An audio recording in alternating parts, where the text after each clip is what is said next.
Álvarez. Está cursando el posgrado Maestría en Ciencias Médicas en la UNAM.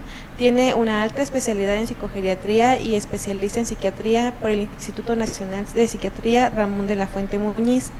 Es médico por la Universidad Nacional Autónoma de México, certificada por el Consejo Mexicano de Psiquiatría, participación como evaluadora en investigación en el proyecto Dementia, y ahorita está en fase live hace 2 años. El día de hoy nos va a acompañar con el tema trastornos neurocognitivos. Démosle la más cordial bienvenida, por favor. Bienvenida, doctora.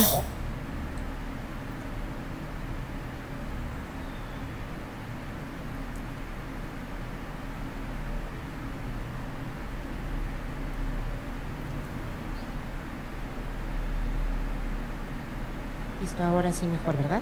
Hola, buenos días, soy la doctora Iram Campos. Primero agradecer la invitación nuevamente y también poder compartir con ustedes un poquito de lo que se hace aquí en el hospital.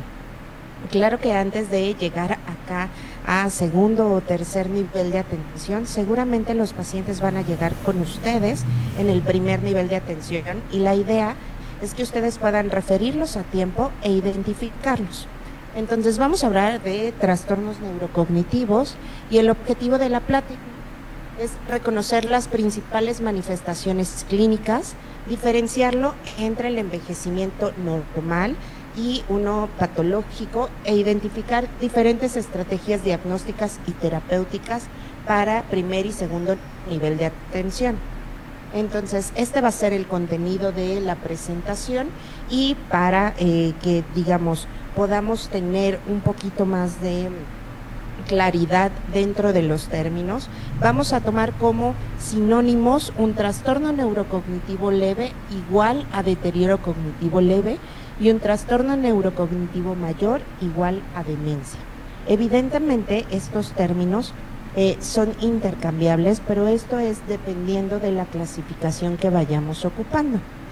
Lo que sí no vamos a permitir en ningún momento es que siga existiendo el término demencia senil, porque esto significaría que todos los adultos mayores van a envejecer con deterioro cognitivo y así no es. De hecho, para primer y segundo nivel de atención, la idea es que no haya adultos mayores o que más bien los adultos mayores que lleguen en las mejores condiciones posibles. Entonces, tomando en cuenta el término de demencia, Cummings lo refiere como un deterioro persistente, es algo adquirido de una función intelectual y que tiene el compromiso de diferentes esferas en la actividad cognitiva. Y estas pueden ser el lenguaje, memoria, aptitudes visoespaciales, emoción, personalidad y cognición. Es decir, es una afección casi que de todo.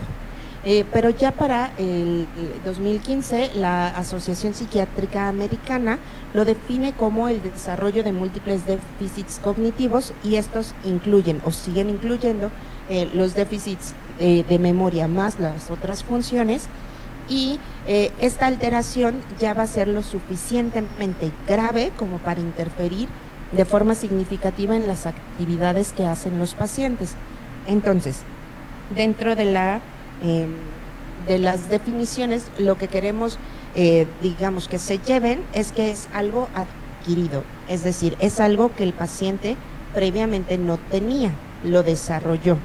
Es algo que involucra diferentes funciones mentales, no solamente es un problema de memoria. Y además es un trastorno que interfiere en la funcionalidad en el día a día. Entonces, como vemos, el impacto en realidad es mucho más grande que solamente tener problemas de memoria. Hablando del envejecimiento poblacional, en los países de bajo y mediano ingreso económico, como lo es México, ya se encuentran en una transición demográfica.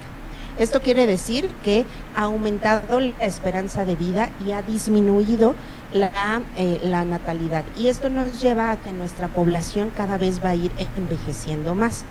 Y en realidad eso era el mito que teníamos hace unos cuantos años, pero actualmente ya tenemos una población envejecida. Antes veíamos, por ejemplo, cómo las poblaciones envejecidas, las europeas, pero es una realidad que ya estamos en ese punto. En México específicamente, para el 2019 ya se calculaba que hasta el 11% de la población ya era adulto mayor, es decir, ya tenía 60 años o más, y esto más o menos se estima en unos 13.9 millones de personas.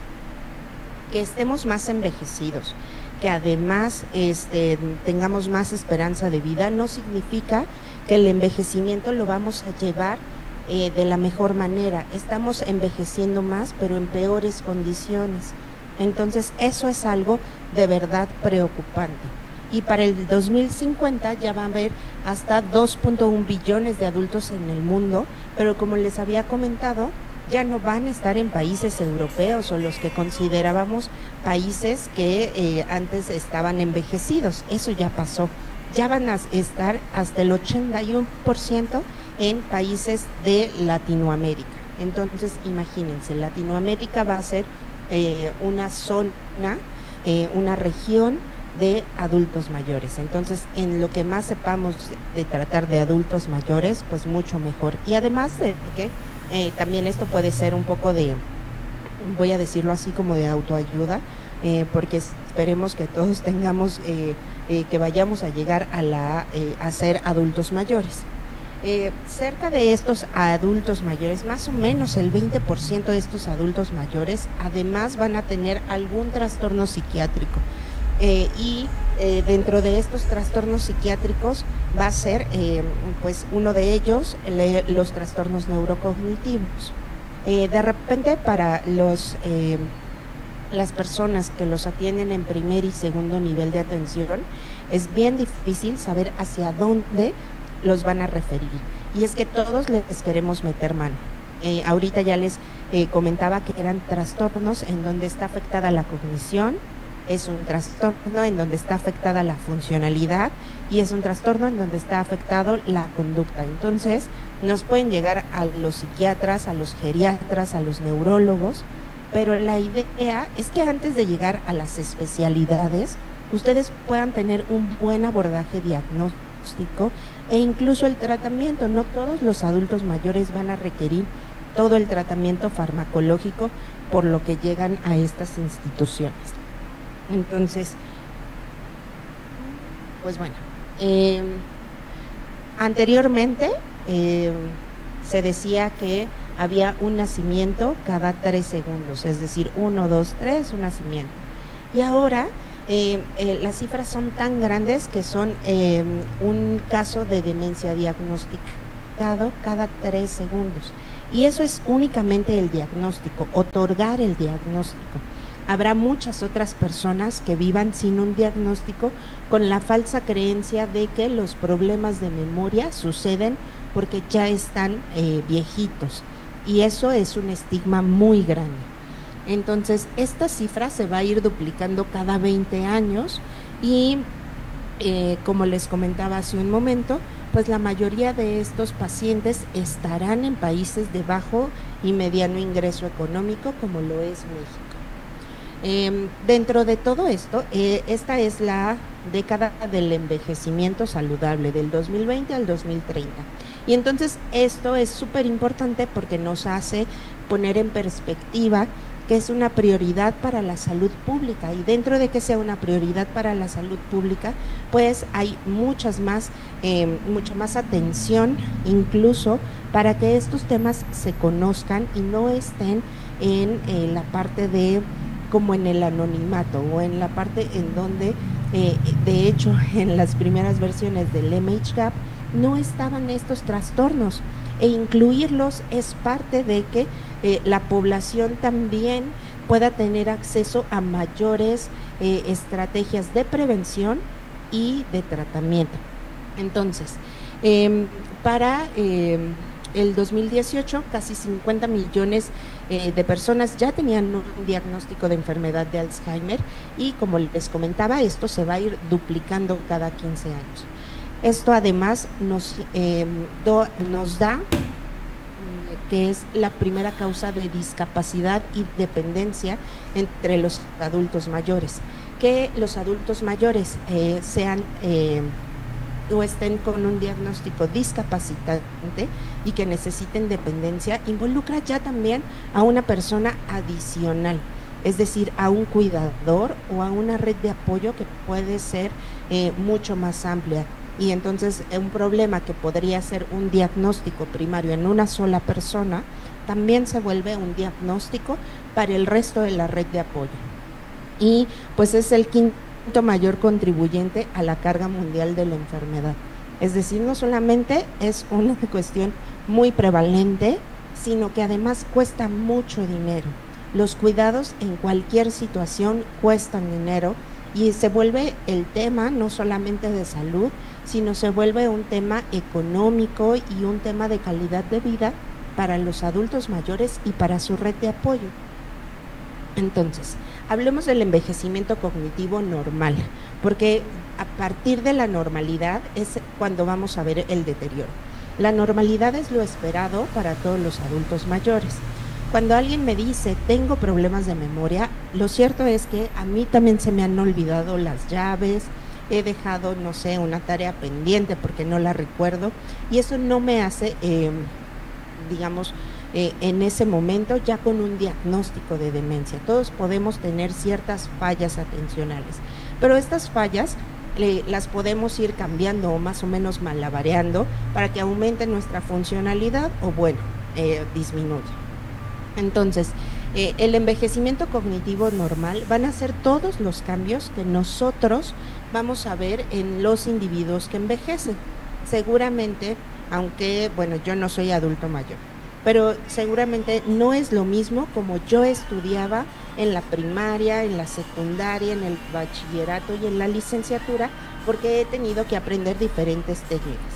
Incluso ustedes mismos evaluarán si son igual de capaces para aprender a hacer una nueva cosa o no. Y eso no significa que tengan problemas de memoria. Nuestras capacidades van cambiando dependiendo de las necesidades también de nuestro entorno. Pero de manera global, lo que va a disminuir es la velocidad del procesamiento, la memoria, pero no la memoria en un grado en el que provoque una disfunción. La función ejecutiva y otras habilidades cognitivas. Esto va a ser un proceso normal del envejecimiento y va a diferir con el deterioro cognitivo normal, deterioro cognitivo patológico. Pero para que nosotros sepamos qué tan capaz o no es nuestro paciente y a partir de eso poner, digamos, qué tanto es tantito para el deterioro. Porque, por ejemplo, habrá muchos adultos mayores que hicieron muchas cosas a lo largo de su vida y eran súper independientes, podían manejar, podían hacer muchas cosas. Y a partir de lo máximo que ellos alcanzaron, eso es en donde ponemos, digamos, como la vara, ¿no? Como la situación en donde a partir de ahí va a haber el declive. Ajá. No vamos a esperar en comparación a otros adultos mayores en los que pudieron tener baja escolaridad o, por ejemplo, pocas habilidades cognitivas, entonces medirlos de la misma manera, porque incluso ahora pacientes con discapacidad intelectual llegan a edades adultas mayores y entonces, aunque haya una limitación en su desarrollo, podemos ver incluso dentro de lo ya desarrollado una disminución en todo eso. Y entonces eso se vuelve importante porque primero deben de conocer cuál es la normalidad del paciente. Y a partir de ahí poder valorar si sube, disminuye o se queda igual. Entonces, vamos a tener diferentes funciones cognitivas que evaluarlas. Y pues si yo se los pongo así, probablemente no sea una consulta de una sola vez. Vamos a evaluar la atención, el lenguaje, la orientación, la memoria, el cálculo, las praxias, las gnosis, el juicio y la abstracción y las funciones ejecutivas. Si yo se los pongo de esta manera, lo cierto es que no solamente lo van a poder evaluar en una sola en una sola entrevista, sino que involucra varias entrevistas, involucra conocer al paciente e involucra que podamos tener pruebas específicas para cada uno de ellos, porque habrá muchas cosas que no las evaluemos tan finamente. En mi caso, por ejemplo, en comparación de un neuropsicólogo o de un psicólogo que pudiera hacer pruebas más específicas. Entonces, pues es importante desde la observación del paciente de cómo llega, y en muchas ocasiones no solamente vamos a evaluar al paciente, sino que nos vamos a recargar en la información que dicen en la red de apoyo del paciente. Seguramente ustedes también tendrán pacientes que ya son de largo conocimiento para ustedes, pacientes que ya los conocen por muchas otras cosas, ¿no? Y que ustedes pueden ser el mismo como tabulador de ver, de este paciente hace 1 año, 2 años, no estaba así. Yo también puedo ser una fuente confiable de información, así como el familiar que viene y me comentan las fallas que tiene en su casa. Si nosotros también vemos o tenemos esas sospechas sobre los pacientes, somos una fuente confiable de información. Entonces, por eso es que no solamente es fomentar el que ustedes puedan identificarlo de manera temprana. No voy a leer todos los criterios diagnósticos de un trastorno neurocognitivo leve a un trastorno neurocognitivo mayor, pero lo único que quiero que nos llevemos es que para la Asociación Psiquiátrica Americana, lo que debemos de tomar en cuenta es que va a haber una evidencia de un deterioro cognitivo. Como les decía, a partir de lo máximo alcanzado por el paciente, de ahí va a ir disminuyendo.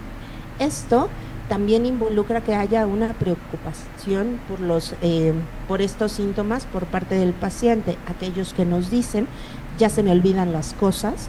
Eso podríamos, aunque sea una queja subjetiva de memoria, ya nos avisa que algo está fallando.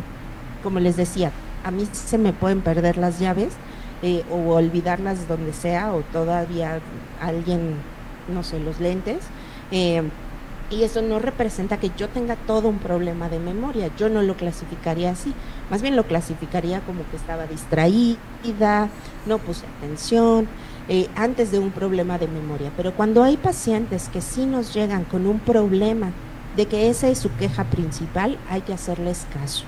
Esta preocupación puede venir, como les decía, también de nosotros, del clínico o de los familiares.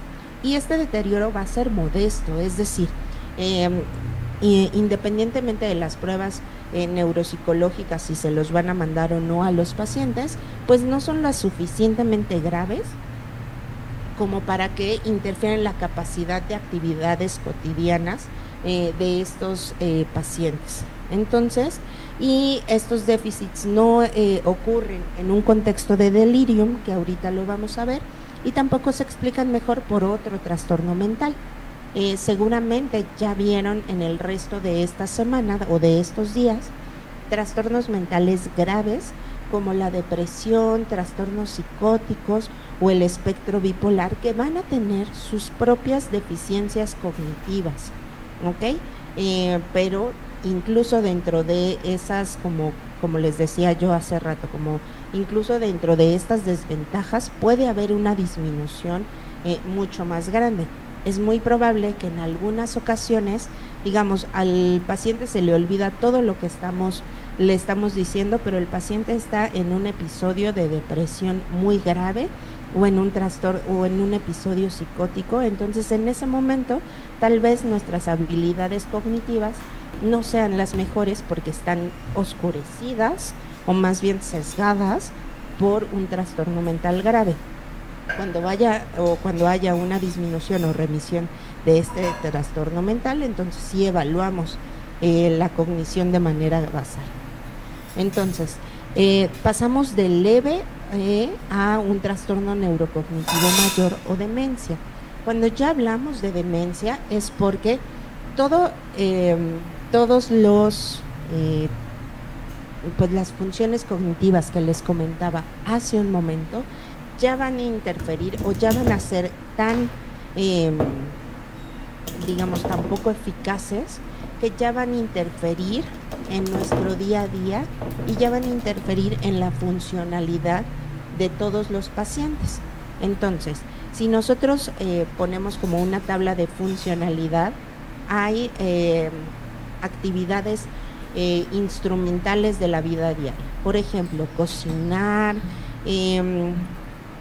manejar, llevar una cuenta de banco o a otras actividades básicas de la vida diaria, que pueden ser la continencia, que pueden ser el comer, que pueden ser ir al baño solos, vestirse solos. Y entonces son actividades de mayor complejidad a unas de menor complejidad. Cuando ya hay un deterioro mucho más grave, se van a ir perdiendo las de mayor complejidad, pero también las de menor complejidad. Entonces, por eso es que debemos de evaluarlo. Y pues bueno, también tenemos que tomar en cuenta, desde el trastorno neurocognitivo leve hasta el mayor, viéndolo como con un panorama de un solapamiento en un continuum cognitivo, ¿ok? Como les decía, muchos podríamos estar en la parte de la normalidad, y eso es lo esperado, pero después se viene un declive. Si bien es pequeño, pueden haber algunas alteraciones cognitivas asociadas a la edad, y esperaríamos que todos los adultos mayores se queden en esta parte. Sin embargo, ¿qué hace que estas alteraciones cognitivas que ya esperamos pasen a algo patológico, que sería el deterioro cognitivo leve? Y que del deterioro cognitivo leve pasen ahora sí a un trastorno neurocognitivo mayor. Entonces, estas áreas grises son las más difíciles para identificar, tratar y además referir, porque hay mucha confusión entre si es normal o no es normal, entre si lo puedo tratar o no, o si necesita ayuda más especializada. Entonces, se ha enfocado sobre todo ahora ya con la prevención en identificar los diferentes factores que hay para evitar que haya esta transición, ¿no? Y entonces, lo de menos sería que hubiera alteraciones y que volvieran al deterioro cognitivo leve, y en esta etapa es muy probable que se puedan quedar aquí, pero hay otros que sí mejoran la cognición con tratamiento o no, otros que se quedan, pero pues el pronóstico más sombrío va a ser para aquellos que transitan a una discapacidad y dependencia. Entonces, estos pacientes tienen una progresión anual de pasar de un trastorno neurocognitivo leve a uno mayor aproximadamente del 12% en un año. Entonces, imagínense el impacto que es este tipo de diagnósticos para los pacientes y para los familiares. Entonces, hablando de factores de riesgo, no se ve muy bien, o sea, la gráfica está muy bonita, ya la tendrán ustedes por los medios adecuados, y me gustaría que sí la pudieran ampliar un poco más, pero pues bueno, dentro de los diferentes factores de riesgo, cuando hablamos de adultos mayores, son adultos que al menos ya llevan 60 años de vida, por lo menos, ¿no? Entonces, pues llevan toda una vida ya expuestos o no a muchos factores. El principal factor de riesgo que siempre vamos a tener para estos trastornos va a ser la edad, porque el envejecimiento en sí, aunque no es algo patológico, sí puede ser deleterio en muchas funciones, ¿ok? Entonces, la idea, ojalá que todos vivamos siempre muy bien, sin exposición a ningún factor de riesgo, y seguramente llegaríamos en las mejores condiciones. Pero no es así. Dentro de estos factores de riesgo son cosas tan sencillas como la escolaridad, y la escolaridad en etapas tempranas, es decir, en aquellos que fueron escolarizados a una edad temprana y con un sistema de educación propuesto.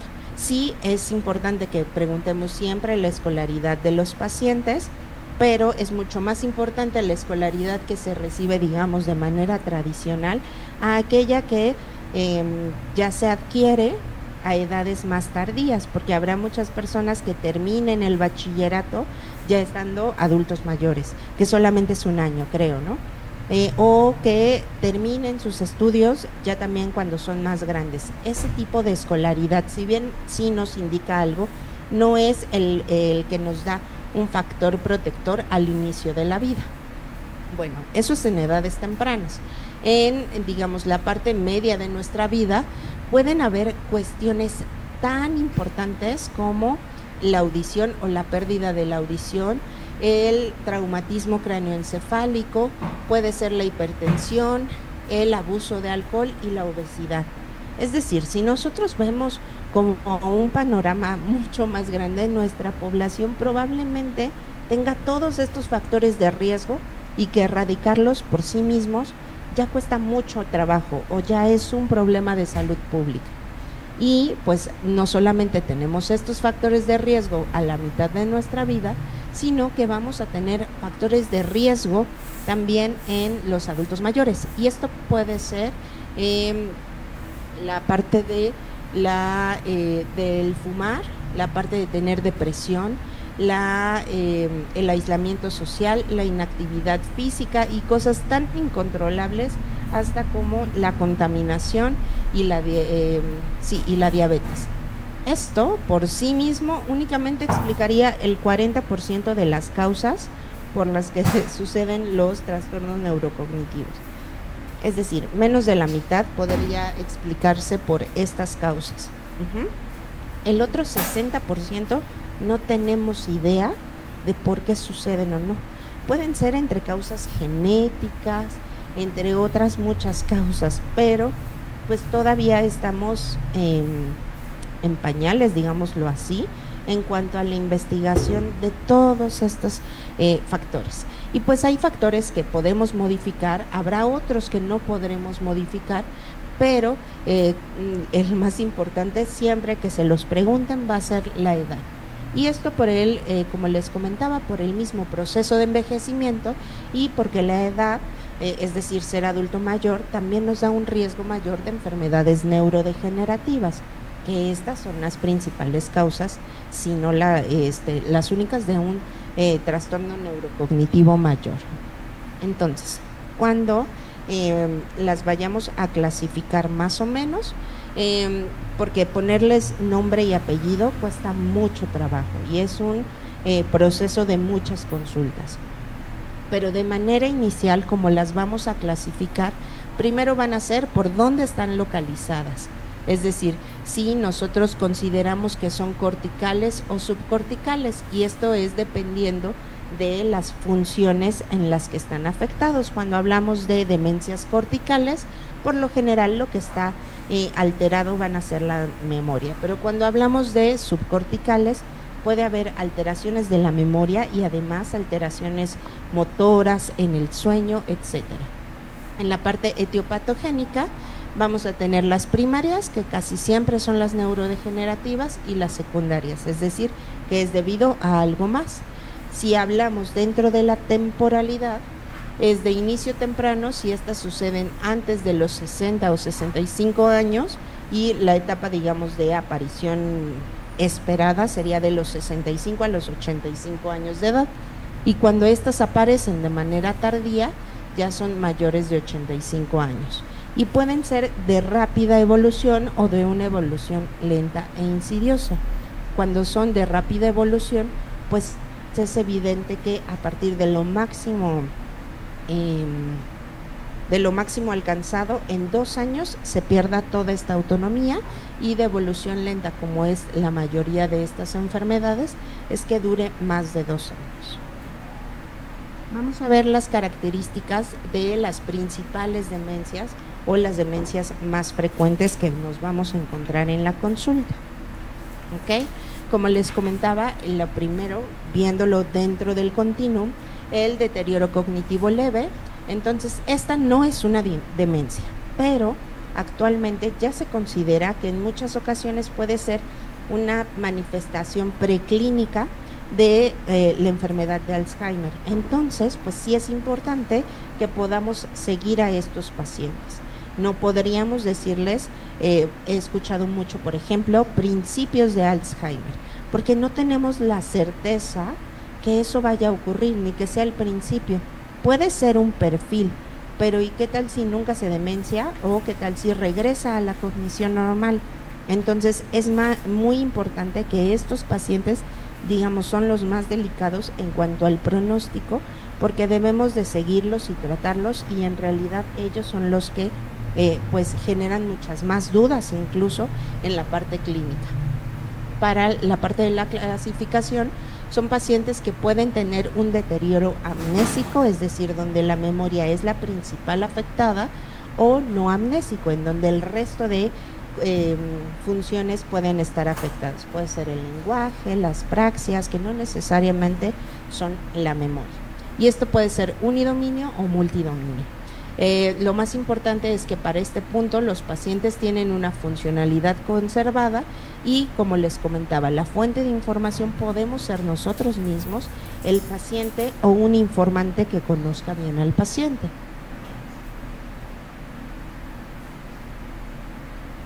Entonces, les comentaba que hasta años más recientes el Instituto Nacional sobre el Envejecimiento y la Asociación de Alzheimer ya ponen énfasis en esta población, porque pues estos pacientes pueden estar en una etapa preclínica de la enfermedad de Alzheimer, porque también involucra cierta fisiopatología como la acumulación del péptido beta amiloide, la hiperfosforilación de tau, y pues esto finalmente tiene alteraciones microscópicas y macroscópicas y al final funcionales para el paciente. Viéndolo como en una gráfica de tiempo, ¿ok? En donde la normalidad estaría de este lado y normalidad versus anormalidad. Y estas serían las etapas, como les comentaba, de la parte del continuum cognitivo, en donde, aunque haya una etapa preclínica, ya vemos diferentes alteraciones que, aunque no funcionales, sí los vemos a nivel cerebral, como lo pueden ser la acumulación de beta amiloide, la disfunción sináptica, un daño neuronal mediado por tau y alteraciones en la estructura cerebral. Sin embargo, nosotros vamos a ver, no se alcanzan a ver mucho los colores, ¿cierto? Pero bueno, tomando en cuenta, por ejemplo, la cognición es de lo que se va a afectar casi al final, ¿ok? Es cuando nos vamos a dar cuenta, pero para cuando nosotros nos damos cuenta, ya pasaron todas estas cosas. Entonces es bien importante, porque la función clínica, digamos, ya llegamos muy tarde a los diagnósticos. Entonces, por eso es importante hacer tamizajes cognitivos de vez en cuando para sus pacientes que están envejeciendo. Entonces, la enfermedad de Alzheimer es la enfermedad neurodegenerativa más común. Va a costar mucho dinero a los costos en salud, a las familias, a las instituciones, y como les comentaba, no es parte del envejecimiento normal. Es una enfermedad compleja. A lo que nos referimos es con la complejidad de las enfermedades, es que no hay una causa única, sino que pueden haber causas subyacentes, tanto biológicas como ambientales y del estilo de vida. Entonces, causas, por ejemplo, tan importantes como mutaciones genéticas, nos dan una mayor predisposición. Los casos en los que son enfermedad de Alzheimer genéticamente determinados no siguen el curso normal de estas que les estoy enseñando. Son casos más agresivos y casos que aparecen en edades mucho más tempranas. Entonces, por eso es que no los puse acá. Y son las variantes familiares, que son las asociadas a las presenilinas, sobre todo la presenilina 1. La hipótesis que más se ha relacionado con la disfunción sináptica es la hipótesis amiloidea y la de la acetilcolina, pero como les comentaba, son hipótesis que vienen desde la parte genética, luego de la parte estructural en cuanto a el citoesqueleto de la neurona, y a partir de péptidos que deberían de ser, digamos, de desecho de la célula y que se vayan y sean solubles, se vuelven insolubles y se vuelven a juntar, es decir, se vuelven a ser altamente plegables dentro del cerebro, y esto finalmente nos da ovillos neurofibrilares y nos puede dar también la muerte y disfunción neuronal. Bueno, esto hablando en escala súper pequeña, ¿no? Y en escala estructural lo que vamos a ver es disfunción a lo largo de todo el cerebro, ¿ok? Bueno, en todas las vías. ¿Qué pasó? Las características que vamos a tener es que es un curso clínico lento e insidioso, que la principal que va a estar alterado va a ser la memoria anterógrada, ¿ok? Es decir, la memoria que vamos a ir formando, porque hay muchos familiares y pacientes que nos dicen, él o ella tiene una memoria increíble, se acuerda de lo que hizo hace 20 años y se acuerda con todo el detalle que yo ni me acuerdo, pero no puede recordar lo que comió el día de hoy. Entonces sí, no es que tenga una memoria increíble, es que cierta parte de la memoria está alterada, ¿ok? Hay una que todavía está conservada, pero hay otra que está alterada. Hay una pérdida progresiva de otras funciones. Como les comentaba, no todo es la memoria, sino es cómo hacemos las cosas, en las fallas pequeñas que podamos tener a lo largo del día, la orientación, saber a dónde vamos, dónde estamos, cómo estamos incluso. Y pues vamos a tener alteraciones en funciones ejecutivas, lenguaje y visoespaciales, y el delirium va a ser muy común, que se sobrepone al mismo tiempo. ¿Ok? Aquí puse una estadificación y los signos clínicos de la enfermedad de Alzheimer. Incluso ya diagnosticando una enfermedad de Alzheimer, lo podemos subdividir en leve, moderado y severo. Perdón. Entonces, como les comentaba, si nosotros vemos, digamos, algunas características clínicas, vamos a encontrar desde el declive de lapsos de memoria cortos, pero dificultad leve para encontrar palabras, esta sensación que seguramente a todos nos ha pasado de tener la palabra en la punta de la lengua y no podernos acordarnos, pero más o menos tenemos como la idea. Esto es un constante para estos pacientes, que tengan declive en la capacidad de planificar y organizar, y esto pues funcionalmente hace que las actividades que hacían de manera normal les lleven más tiempo. A partir de eso, que digamos es una alteración pequeña, van a ir a alteraciones mucho más grandes, en donde ya va a haber confusión acerca de la localización o lugares familiares, incluso se van a tardar mucho más en hacer estas tareas normales, ya van a empezar a tener problemas en la gestión de dinero y pagar facturas.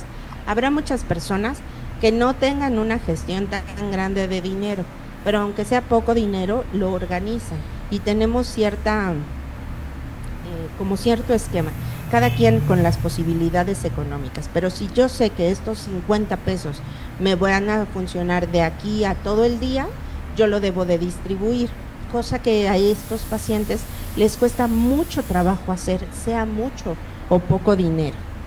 Entonces, también van a tener un juicio deficiente que lo lleva a tomar malas decisiones, por ejemplo, en gastarse todos los 50 pesos solamente en el desayuno.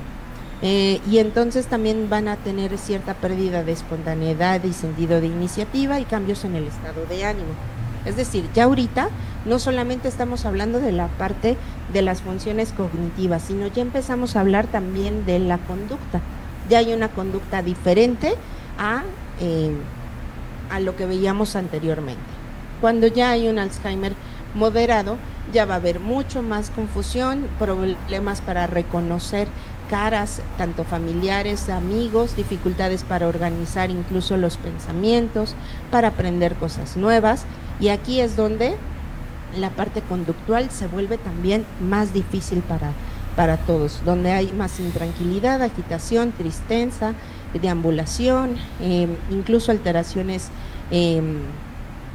de la conducta motora, y también pueden tener otros síntomas que pueden aparecer además y confundirse con otros trastornos psiquiátricos comunes. Y finalmente, en la etapa de un Alzheimer grave o un estadio final, en realidad ya los pacientes son dependientes por completo, ¿ok?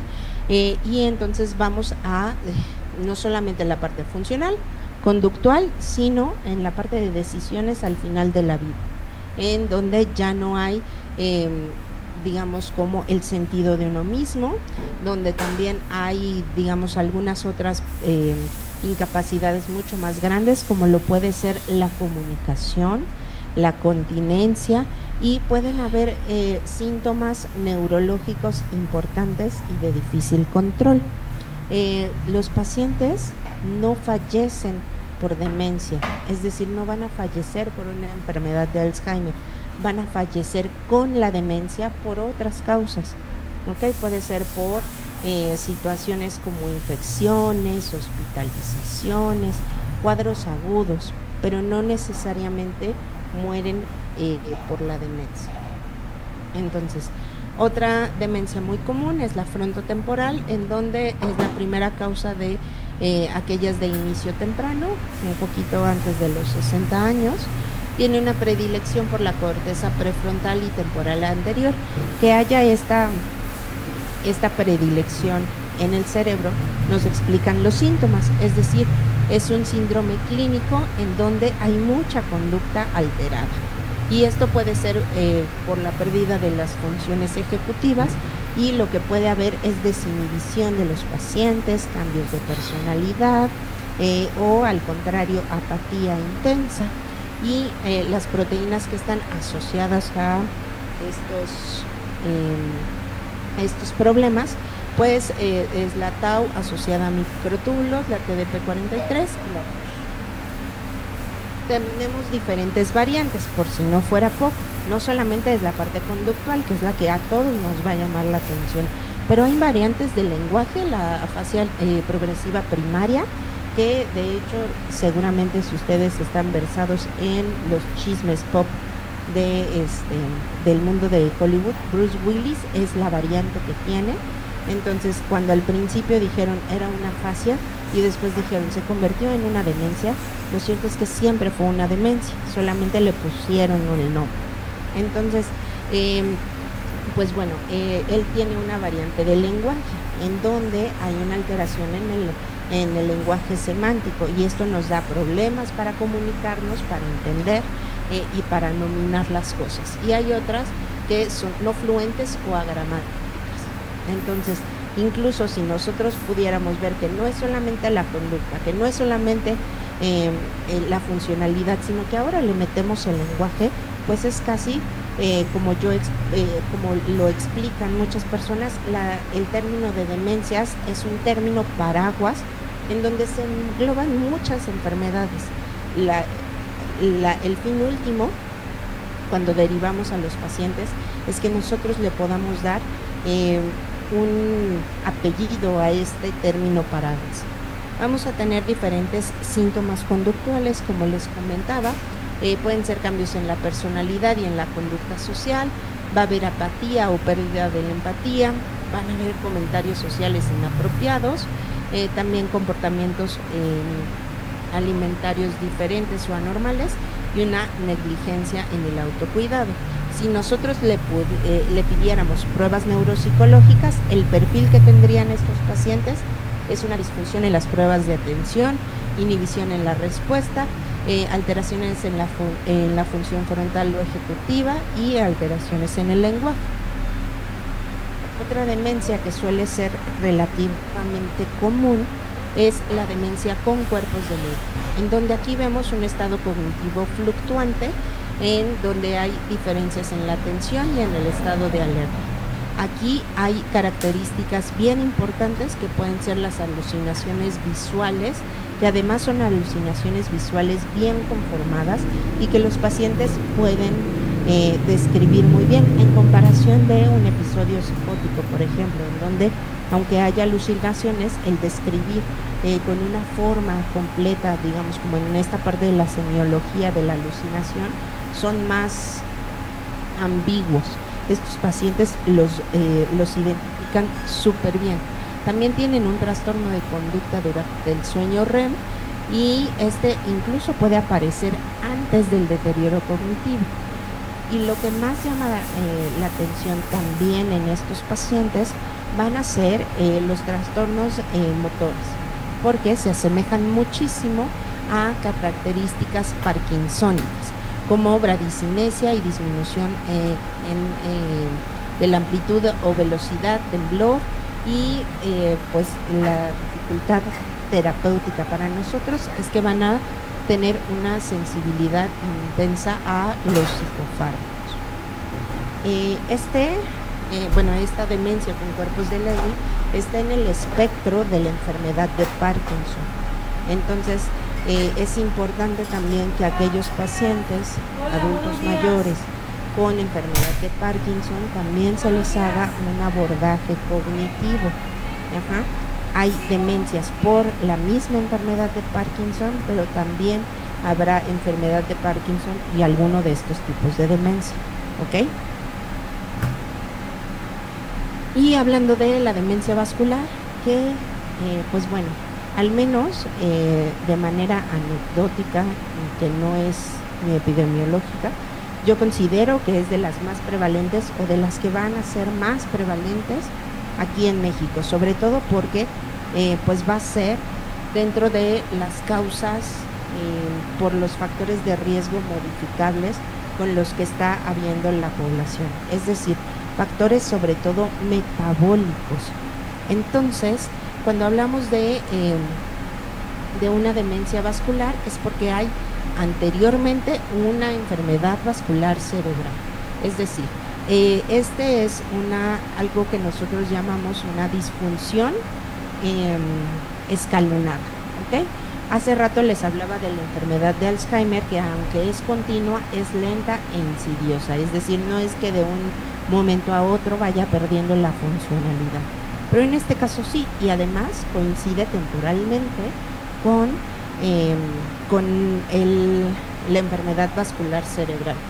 Y entonces, digamos, tenemos la parte de la enfermedad vascular cerebral y posteriormente un declive debido a esto, ¿ok? Y este es un inicio brusco y una progresión escalonada, como les había comentado, y que sea una enfermedad pura es muy poco común. Por lo general es una demencia mixta, es decir, muchos de los pacientes sí van a tener enfermedad vascular cerebral, pero además también van a tener otras enfermedades. Es decir, incluso dentro de las diferentes demencias, dos pueden coexistir, dos o más pueden coexistir. Lo más común es que vemos o que veamos demencias vasculares, pero también con un componente de enfermedad de Alzheimer, ¿no? Entonces, o puede ser enfermedad de Alzheimer y otro tipo de demencia. Entonces, sí es importante, o enfermedad, demencia vascular y además demencia con cuerpos de Lewy. Entonces, de repente tenemos que pensar en todas las posibilidades diagnósticas. Entonces, les comentaba que el impacto de la demencia no solamente es el deterioro cognitivo, en donde vamos a tener todos estos problemas, va a tener un impacto familiar, porque van a haber cambios en las cuestiones físicas, psicológicas, sociales y económicas en los cuidadores, y también en los costos de la atención sanitaria, porque, como les comentaba, pues ya cuando llegan a niveles de segundo o tercer nivel de atención, en muchas ocasiones es porque ya hay un agravamiento o porque hay situaciones concomitantes a los mismos. Entonces, el primer paso siempre que debemos de seguir para detectar los signos de la demencia son las manifestaciones comunes, que en primer lugar van a ser los problemas de memoria. ¿Y cómo los vamos a detectar? Preguntando si hay olvidos graves y desorientación en tiempo, lugar y persona. Si van a ver o si hay cambios conductuales, sobre todo depresión, apatía o la pérdida del control emocional, y si tenemos dificultades funcionales, es decir, si el paciente presenta diferentes problemas para realizar actividades cotidianas, laborales o sociales. Entonces, dentro de la evaluación, nuevamente vamos otra vez a la cuestión cognitiva, funcional y los síntomas motores, que sería la parte, perdón, los síntomas neuropsiquiátricos, que serían los síntomas conductuales y motores. Tenemos diferentes instrumentos administrados por médicos, pero no solamente por médicos, los puede aplicar enfermería y los puede aplicar psicología, que también son una gran fuente de información. El más común es el Mini-Mental y nos debería de tomar hasta 10 minutos. El MoCA también toma entre 10 a 15 minutos, pero también se han propuesto otros privados de 7 minutos, el dibujo del reloj y el Mini-Co. Entonces, si quieren también les podemos pasar estas escalas de evaluación para que aprendan a hacerlas y a utilizarlas en su consulta. Sé que en algunas instituciones el tiempo incluso aquí es limitado, pero como les decía, el diagnóstico no es de una sola visita al médico, sino que en muchas ocasiones es mucho más amplio, como el conocer a todos estos pacientes. El diagnóstico, vamos a navegar en la incertidumbre, porque no hay un diagnóstico o una certeza diagnóstica hasta que no haya una necropsia de ese cerebro. Entonces, vamos a ir recolectando información que nos lleve mucho más o mucho menos al diagnóstico. Entonces, dependiendo de la cantidad de biomarcadores que tengamos, como les decimos, casi siempre va a ser una probabilidad o una posibilidad. Y nos vamos a orientar dependiendo de las diferentes manifestaciones clínicas y la evolución que vaya a tener el paciente. Por eso, dar un diagnóstico en una sola visita es muy difícil. Se le puede dar el diagnóstico de tiene una demencia, pero ahora nos toca ponerle el apellido, porque depende del apellido, también le vamos a dar posibilidades de tratamiento. Vamos a solicitar una imagen estructural, es decir, imágenes donde nosotros sepamos cómo está el cerebro, y después pediremos imágenes funcionales. En este caso, las funcionales que tenemos disponibles en México es el PET y el SPECT, que además son caros. Si tuvieran la posibilidad o si estuviéramos en instituciones de tercer nivel, habrá biomarcadores que actualmente no están estandarizados o no todos están estandarizados para población mexicana, y habrá otros donde solamente vamos a tener una certeza post-mortem. Y que sepan que sí hay un banco de cerebros aquí en México en donde se puede estudiar nuestro cerebro si es que quisiéramos donar, o de los familiares para este tipo de investigación en demencias, y está liderado por el doctor Luna y está en la FESIS Tacala. Y además, pues no solamente nos ayudaría a tener un mayor entendimiento sobre todas estas patologías, sino que a veces también es un diagnóstico final para los familiares. Claro, eso depende de muchas cuestiones que cada uno de los familiares o el paciente quiera.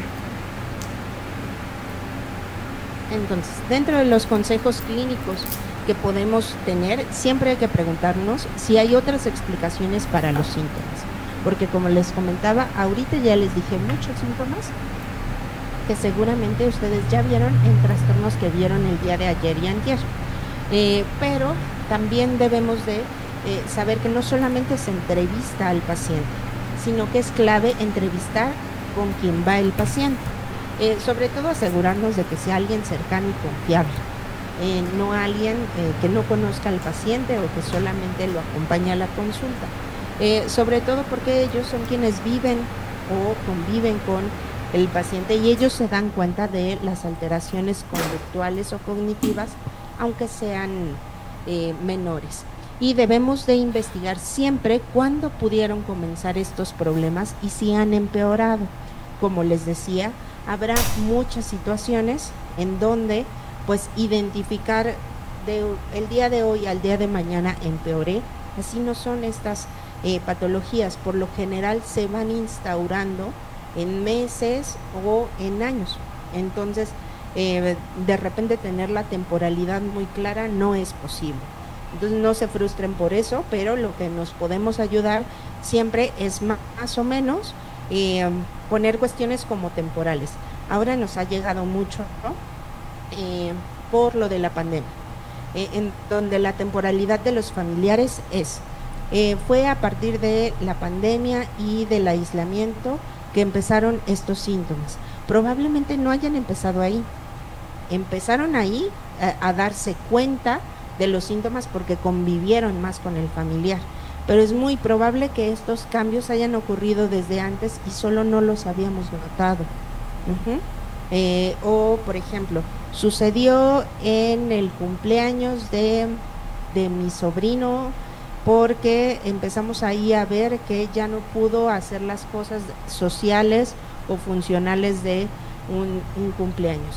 Probablemente no sea el cumpleaños el día en el que empezó la alteración cognitiva, sino va a ser el día en el que los familiares se dieron cuenta o que el paciente ya no pudo compensar, por lo cual el resto de la red de apoyo se da cuenta. Entonces, pues no vamos a esperar como fechas tan exactas, pero sí más o menos establecer la temporalidad en cuanto a meses o años nos puede funcionar. Hay que diferenciarlo del delirium. El delirium es un estado mental fluctuante y transitorio en donde se ven alterados la atención y la cognición. Y este delirium puede estar asociado a infecciones, medicamentos o intoxicaciones. El paciente con delirium lo vamos a ver de manera casi inmediata, es decir, sucedió hace una semana, coincide con una infección o coincide con la ingesta de algún medicamento o coincide con algún otro factor externo que entonces tenga cambios y pues va a ir, no va a regresar a la normalidad, pero tampoco va a haber un deterioro tan marcado. El delirium, hace rato les comentaba, también es algo que puede ocurrir incluso ya teniendo una demencia. Entonces vamos a tener diferentes protocolos de intervención. El protocolo 1 va a ser la demencia sin síntomas conductuales o psicológicos, en donde solamente veamos síntomas cognitivos. Va a haber el protocolo 2, en donde sí vamos a ver síntomas conductuales y psicológicos y la derivación al especialista cuando sea posible. Sobre todo a nosotros nos toca ver ya cuando estos síntomas conductuales y psicológicos son lo suficientemente graves como para necesitar tratamiento farmacológico. Entonces, dentro de la psicoeducación, primero, también como les comentaba yo, comunicar el diagnóstico es algo sumamente difícil. Se necesita una consulta especial para eso y con la evidencia suficiente para decirles. Habrá personas que deseen conocer el diagnóstico y habrá otras que deseen no conocerlo, porque también eso es súper importante. Actualmente estamos diagnosticando a más personas en etapas tempranas. Como les comentaba, lo de menos es ya diagnosticarlos cuando la demencia ya está en etapas avanzadas, porque ya no hay mucho a dónde irnos, o sea, dentro de nuestras posibilidades diagnósticas. El problema es en etapas leves a moderadas, en donde ¿qué nos va a tocar a nosotros decirle a los pacientes? Se van a deteriorar, se va a perder toda la autonomía. Entonces todo eso es una situación súper difícil y también hay que adaptar nuestra explicación dependiendo de nuestro paciente, ¿ok? No se vale comunicar ciertas noticias que además son noticias, como les digo, devastadoras para el paciente, los familiares y la red social, como si fueran nada. Generan un impacto muy grande. Y pues bueno, dentro de los mensajes clave que a mí me gustaría darles es siempre, la demencia es una enfermedad cerebral que es progresiva, es decir, va a ir empeorando. Aunque no tengamos una cura hoy por hoy, sí hay apoyo disponible, porque en muchas ocasiones se da el diagnóstico y se desahucia a los pacientes, y no es así. Y muchos de estos comportamientos pueden manejarse de manera adecuada para mejorar la calidad de vida del paciente y del familiar responsable. Entonces, cuando hablamos del manejo de los síntomas conductuales, primero hay que identificar los problemas subyacentes, sobre todo porque estos pacientes pueden tener cambios en la conducta debido a todas las causas posibles, a dolor, infecciones o problemas de salud física. Pueden modificar diferentes desencadenantes, es decir, seguramente también habrá unos pacientes o familiares que a ustedes les digan, es que yo ya sé que si lo cambio de posición no le va a gustar, o si lo llevo con mi hermana tampoco le va a gustar. Entonces podemos evitar ese tipo de factores desencadenantes. También vamos a tener muchas adaptaciones ambientales. Bueno, para esto se necesita mucho dinero. Y a menos de que uno sea súper millonario, el dinero no va a ser importante. Y aún así los millonarios se importan por el dinero. Entonces, a esto me refiero yo con los altos costos.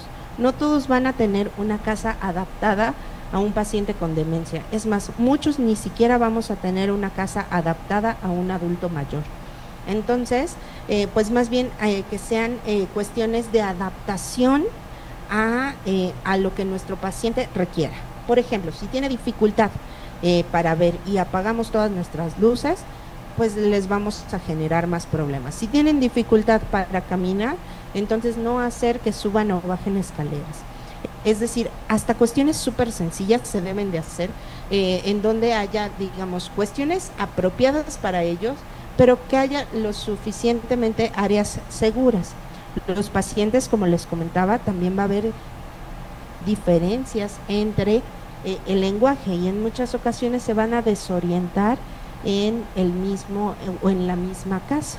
Entonces muchas veces lo que nos funciona es poner una señalización clara o darles instrucciones paso a paso de cómo hacer y tener nuestras propias estrategias calmantes.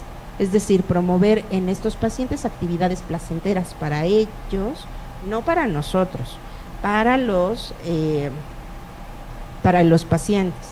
En muchas ocasiones hay un cambio generacional incluso, en donde les ponen música que le gusta a los familiares o al cuidador, cuando la música que se necesita para relajar al paciente es música de su época, no de la nuestra, ¿ok? Entonces, hasta esas cosas son súper importantes. O los temas de conversación, también debemos de adaptarnos a ellos. Y pues siempre debemos de promover el funcionamiento de estos pacientes, que aunque nosotros ya vayamos con la expectativa de que hay un declive funcional, pues al menos ir adaptando las actividades que ellos sí pueden hacer, es decir, actividades que maximicen la independencia y mejoren algunas funciones. Probablemente ya no vayan a poder cocinar todo el guiso delicioso de la abuela, pero sí nos pueden ayudar a pelar algunas verduras. Integrar las actividades es importante. Estar con ellos en un entorno seguro y promover siempre la actividad física para proteger al menos la cuestión muscular de estos pacientes, porque eso también los vuelve más robustos, incluso para la defensa de otras enfermedades. Y pues también mejorar el funcionamiento cognitivo. No me refiero como funcionamiento cognitivo a la parte de ponerles crucigramas, memoramas, eso no es una actividad cognitiva en sí, ni eso forma parte de la rehabilitación cognitiva que se puede dar, sino más bien es proporcionar información para que lo estemos orientando constantemente. A veces queremos ponerle sudokus y muchas cosas, sopas de letras, que a veces los pacientes, si nunca aprendieron a hacer eso y nunca les gustaron, no lo van a hacer, ¿ok? Y eso no es promover la actividad cognitiva. Promover la actividad cognitiva es que nosotros tengamos, digamos, nuestras propias estrategias para que el paciente al menos sepa dónde está, cómo está, hasta el clima es importante para decisiones tan trascendentales como qué ropa se va a poner o no se va a poner, también usar radio o álbumes familiares, sobre todo en esta terapia de reminiscencia, para que haya todavía una identificación de los miembros de la familia, y la comunicación deberá de ser con oraciones sencillas y breves. No sé si a ustedes les pase, pero cuando a mí me dan instrucciones larguísimas, la verdad es que yo me quedo en la primera o segunda instrucción. Ahora imagínense ellos. Entonces, mientras más sencilla sea la instrucción, aunque a nosotros nos cueste más trabajo ir paso a paso, es, digamos, en pro del funcionamiento. Y la cuestión más importante es que siempre tengan rutinas y evitar estos cambios confusos o cambios que a veces pues no tienen tanto sentido para ellos. Probablemente para nosotros sí, porque tengamos que ir al doctor, tengamos que pasar de aquí o allá, pero si estos cambios son muy confusos para ellos, vamos a provocar mayor malestar. Y pues bueno, finalmente las intervenciones farmacológicas que vamos a tener, si es que no hay síntomas conductuales, entonces no se deberán de administrar para todo tipo de demencias inhibidores de colinesterasa o memantina. Estos solo se deberán de hacer en enfermedad de Alzheimer, y solo si tenemos la certeza de que es una enfermedad de Alzheimer. Entonces, como les comentaba, solamente es cuando ya tenemos un diagnóstico.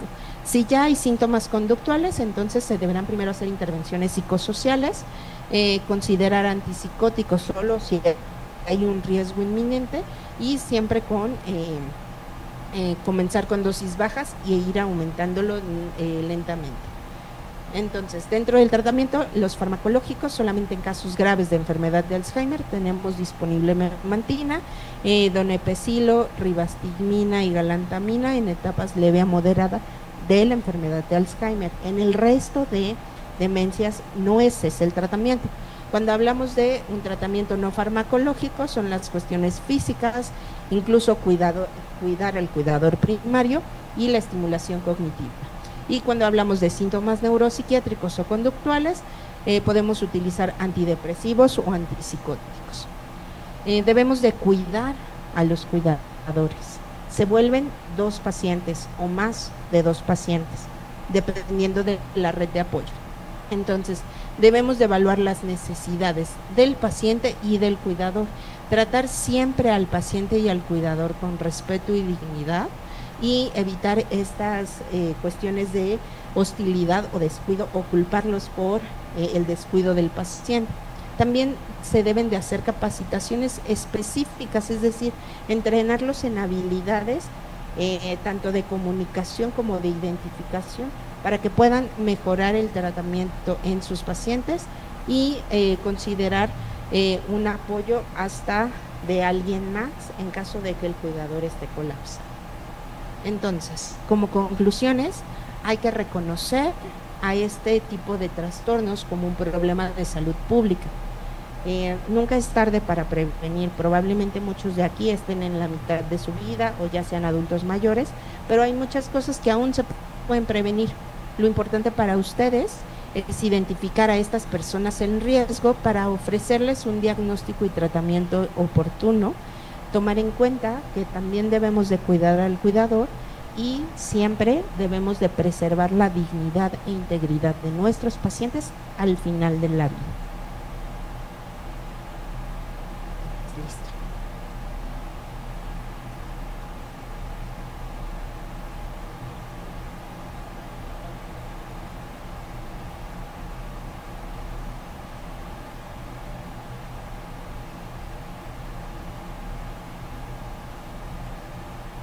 Gracias, doctora, muy interesante su ponencia. Yo tenía una pregunta, y es sobre todo en últimos, bueno, yo desde hace ya como 5 años había leído que en Inglaterra se había empezado a ver una correlación entre la salud bucal y el Alzheimer, y justo este año ya se está corroborando todavía más. Entonces volví a ver la noticia en otro sitio y me llamó la atención ese continuum, y quería saber si en México se está pues abordando desde esa perspectiva de que algún patógeno bucal pueda estar correlacionado en ese eje.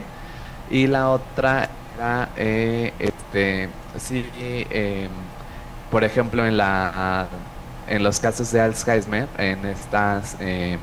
a veces hay momentos como de lucidez o así. cómo se lo ha logrado o se ha intentado lograr explicar científicamente estos momentos donde la persona recobra pues toda la lucidez que tuvo y después se apaga. Ajá. Gracias. En cuanto a lo primero, sí hay investigación en México y se está haciendo sobre todo en el sentido de la microbiota intestinal.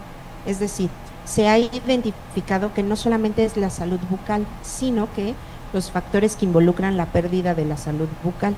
Y se ha identificado a la edentulia como factor de riesgo, es decir, cuántos dientes o no tenemos. Y esto es porque si es que no tenemos dientes, es por una cuestión bien específica. En primera, cuestiones de riesgo tan importantes como lo es el tabaquismo, cuestiones incluso de alimentación, de nutrición a lo largo de la vida. Entonces, nuevamente, es un factor que sí es contribuyente y que además es de una asociación muy clara, pero probablemente no es la única asociación. Entonces, de repente tendríamos que buscar asociaciones que pudieran estar igual de identificadas, como lo puede ser el tabaquismo, como lo puede ser la malnutrición y como lo puede ser la parte de la microbiota intestinal. Ahora, está hasta muy de moda esta parte del eje intestino-cerebro, en donde hay ciertos microorganismos que hacen una disbiosis intestinal, y esto finalmente nos hemos dado cuenta que aunque quisiéramos de manera muy sistematizada poder localizar a los trastornos psiquiátricos únicamente en el cerebro o como alteración cerebral, lo cierto es que se vuelven enfermedades sistémicas. Hay inflamación sistémica, hay alteraciones en la cuestión de la microbiota y entonces sí hay investigaciones, está creo en nutrición con neurología, la parte del microbioma intestinal y su asociación con deterioro cognitivo. Todavía no se encuentran, me parece, salvo que te esté mintiendo, como otros cepas específicas, como sí lo han habido en diferentes patologías, pero sí se han estado estudiando, y esto nos da no solamente parte del otro 60% que les decía que no tenemos ni idea de dónde suceden, ¿no? Entonces, pues todavía hay muchas cosas, incluso dentro de la alzheimerización de todos estos trastornos, tenemos una poca claridad sobre las causas. Ahora, en la segunda pregunta que comentabas, estos periodos de lucidez no están bien explicados, entonces sería mentirte, pero sí suelen aparecer en temporalidades de horas y ya no de días, y es en donde en muchas ocasiones se puede aprovechar para que puedan hacer algunas decisiones importantes, pero claro, no es algo que ocurra de manera sistemática en todos los pacientes. Ok, gracias. Y solo de eso me acabo de recordar una, es de qué opina o si o llegó a conocer la información de que creo que igual en Inglaterra ya se habían estado empezando a diagnosticar niños con Alzheimer. Entonces me parece contrastante esa idea de pensar que solo se da ya en una edad adulta muy avanzada. Muchas veces este tipo de información sobre la divulgación de la información en etapas tempranas, más bien son cuestiones de neurodesarrollo que pueden obedecer, por ejemplo, a síntomas o como el síndrome de Rett, en donde hay un declive funcional de los niños o en edades muy tempranas y que no necesariamente obedece a la patología de Alzheimer. Gracias. ¿No? ¿Sí?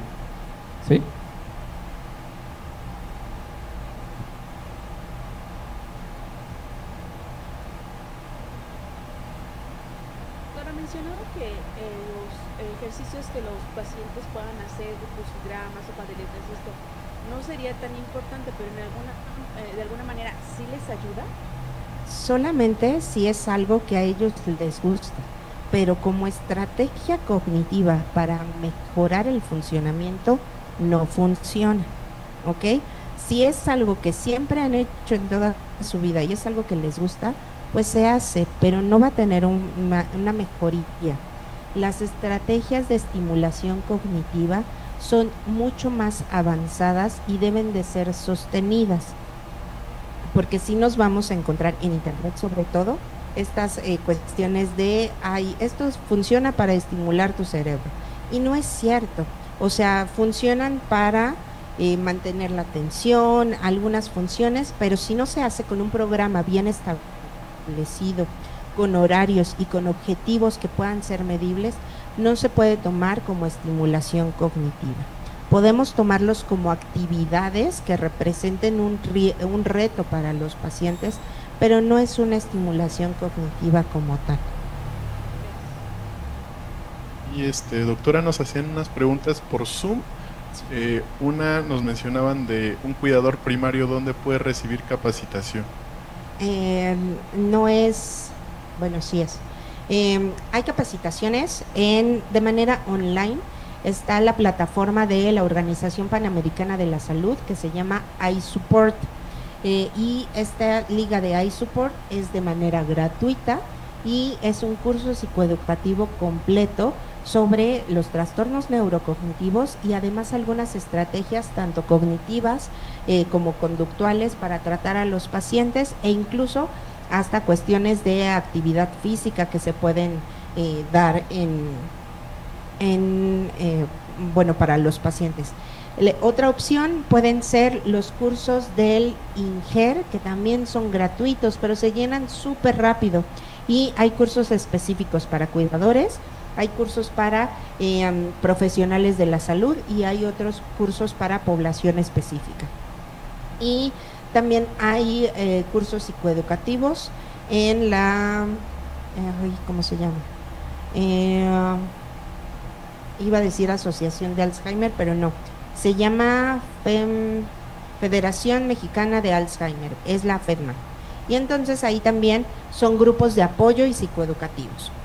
Entonces pueden buscarlo incluso así en internet, está en su página, y no sé de dónde sea quien nos preguntó, pero hay muchas asociaciones que no están centralizadas en la Ciudad de México o en el Estado de México. Por ejemplo, hay una institución en Hidalgo o en Guanajuato, que es la Clínica de la Memoria, que es una institución preciosa de verdad y que también imparten muchos cursos. Aquí dentro de la institución se imparte el curso de cuidadores para pacientes con demencia, y la idea, apenas vamos en nuestra primera edición, la idea es que podamos entrenar a los cuidadores justo a reconocer si están colapsados, pero también a reconocer los síntomas neuropsiquiátricos de los pacientes y ciertos desencadenantes.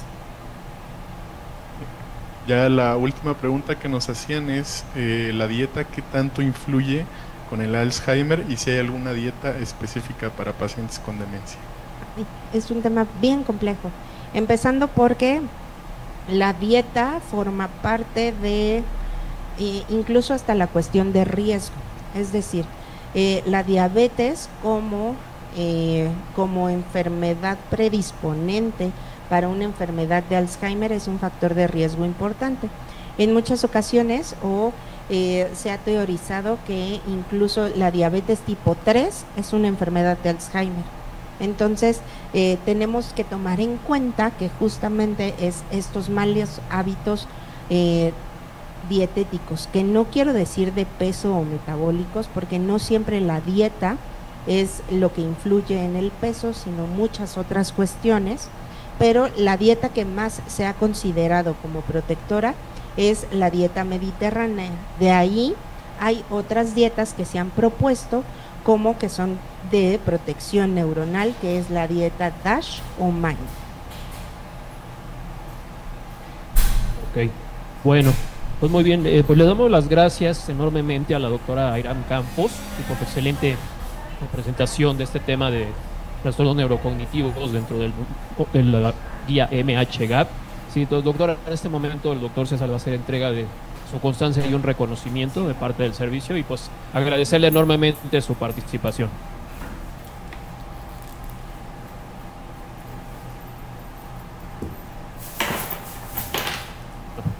Muy bien, viene ahorita el momento del receso, ¿sí? Son 10:25, nos vemos.